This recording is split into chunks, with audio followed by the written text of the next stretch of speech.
بسم اللہ الرحمن الرحیم۔ اسلام کے سیاسی احکام سے متعلق بہت ساری ایسی غلط فہمیاں ہیں جو ہمارے معاشرے میں پائی جاتی ہیں، اور یہ ضروری ہے کہ ہم ان کا گہرا مطالعہ کریں اور یہ دیکھیں کہ اسلام کی جو سورسز ہیں، اس کی جو بنیادی سورسز ہیں، وہ اس کے بارے میں کیا کہتی ہیں۔ ایک بڑی اہم بات اور بڑی عام بات جو ہم عام طور سے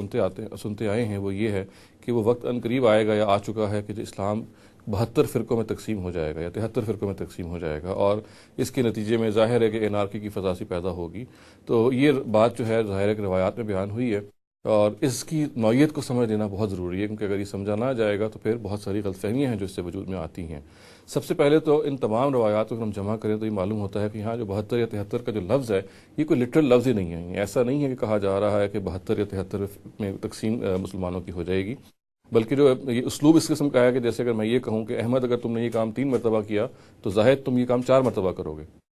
گویا کہ اصل میں یہ ایک تقابل ہے خاص چیز کا، اور ایک خاص چیز کی شناخت سے متنبع کرنے کے لیے ایک خاص فگر ہے جو بتایا جا رہا ہے۔ اس کا مطلب ہرگز یہ نہیں ہے کہ عملاً یہ تقسیم اسی تعداد میں ہوگی۔ دوسری بات جو ان روایات کو اگر سب کو جمع کیا جائے جو ہمارے سامنے آتی ہے وہ یہ ہے کہ یہاں پہ سرے سے کوئی مذہبی فرقوں کی بات ہی نہیں ہو رہی، یہ اصل میں سیاسی فرقے ہیں جس کی طرف توجہ دلائی جا رہی ہے۔ اور نبی صلی اللہ علیہ وسلم اپنی ظاہر کرنے جب رخصت ہونا تھا تو مسلمانوں کو متنبع کرنے کے لیے جو ان کو بعد میں حالات پیش آ سکتے تھے ان کے بارے میں وہ خبردار کر رہے ہیں، اور یہ ہمیں معلوم ہے کہ جب وہ رخصت ہو گئے تو بعد میں خوارج کا، سبائیوں کا اور بہت سارے اور فتنے ایسے درپیش ہوئے کہ لوگ جو تھے امت سے کٹ کے الگ ہو گئے، انارکی کی فضا پیدا ہو گئی، اور وہ پھر انہوں نے اسٹیٹ اتھارٹی کو ماننے سے انکار کر دیا۔ تو یہ روایات اصل میں بنیادی طور پہ پہلے جیسے میں نے عرض کیا کسی تعداد کو متعین نہیں کرتی، بلکہ یہ کہتی ہیں کہ یہ کام شاید ہوگا۔ کس تعداد میں ہوگا ظاہر ہے یہ ایک آبویس سی بات ہے کہ اس میں تعداد کی نشاندہی اصل چیز نہیں تھی بلکہ اس واقعے کی نشاندہی اصل چیز تھی۔ اور دوسری بات یہ کہ اصل میں جو بات یہاں کہی گئی ہے وہ کسی مذہبی فرقے سے متعلق ہے ہی نہیں، بلکہ یہ کہا جا رہا ہے کہ سیاسی افتراق جو ہے اس تک پہنچ سکتا ہے یا پہنچ جائے گا، اور ہمیں معلوم ہے کہ نبی صلی اللہ علیہ وسلم کے رخصت ہونے کے بعد یہ معاملہ ہوا بھی۔ گویا کہ یہ روایات جو ہیں یہ اصل میں یہ بتا رہی ہیں کہ مسلمانوں کو اس تمام کے تمام معاملے میں متنبع رہنا چاہیے۔ امت کو اگر تقسیم کی یہ نوبت آئے تو ہرگز تقسیم نہیں ہونا چاہیے، ہر حال میں اسٹیٹ اتھارٹی سے جڑے رہنا چاہیے، اور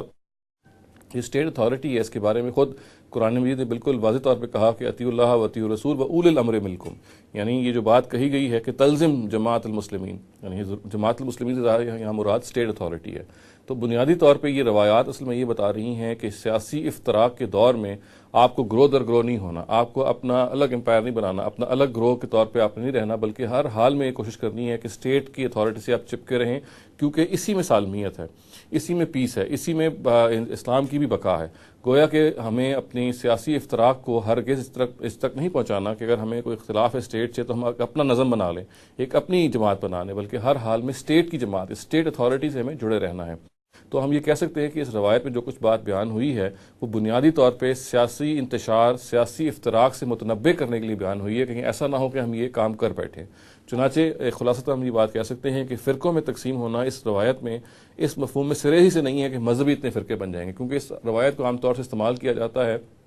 فرقہ واریت کے تدارک کے لیے۔ کہا جاتا ہے کہ دیکھیے ہمارے خود پیغمبر نے پیشن گوئی فرما دی تھی کہ امت اتنے فرقوں میں تقسیم ہو جائے گی۔ یہاں فرقے بالکل مراد نہیں ہیں جو مذہبی فرقے ہوتے ہیں، اور ساتھ ہی کوئی عمومی پیشن گوئی نہیں تھی کہ آئندہ یہ ہونے والا ہے، بلکہ خود نبی صلی اللہ علیہ وسلم کے رخصت ہونے کے فوراً بعد کے جو حالات تھے ان کے بارے میں ایک پیشن گوئی تھی، اور خود نبی صلی اللہ علیہ وسلم کی ظاہر سے رسالت کا جو ایک